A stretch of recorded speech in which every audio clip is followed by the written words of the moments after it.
What's up everyone? In this video, I'm going to analyze Sun Wukong's skill reworks from the patch 1.34.007 2 weeks ago. Extending Cudgel received a damage increase for both swings, and the final level changed to a shield generation effect for Wukong's team.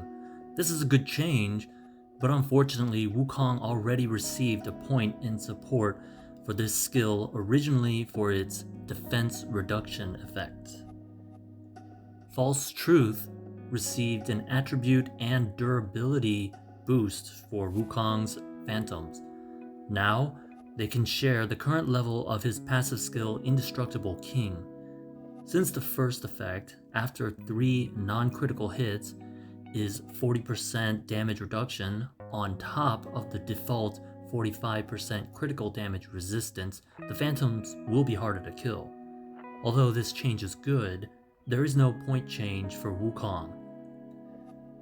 Indestructible King got slight increases for levels 1 and 2, but level 3's increase was much better.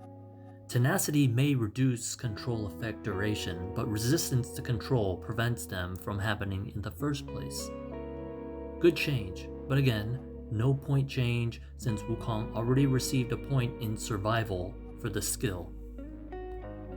Abyss of Shadows just got a slight damage increase, no point change.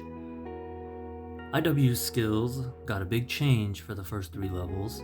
The previous IW 100 to 300 skills got combined into IW 100 with a much higher chance to inflict one of the 3 control skills. IW 200 to 300 changed to an energy restoration effect for Wukong whenever one of his phantoms die. It's a nice little boost to Wukong's strategy of constantly using Abyss of Shadows throughout a long battle. IW 400 and 500 get slight boosts. From all the IW skill changes, what stood out the most to me was the combined IW 100 skill. Whereas 25% per shadow attack wasn't enough to make an impact, the 75% will make Wukong a much more effective control skill user in battle.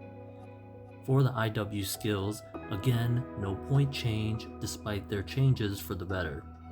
This leaves Wukong still with 14.67 points in B tier.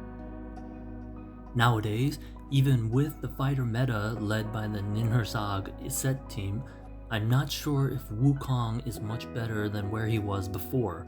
I had little experience testing Wukong in different teams before Div 2 was introduced, but he is currently not one of the high priority UR heroes to pick for Leap of Faith.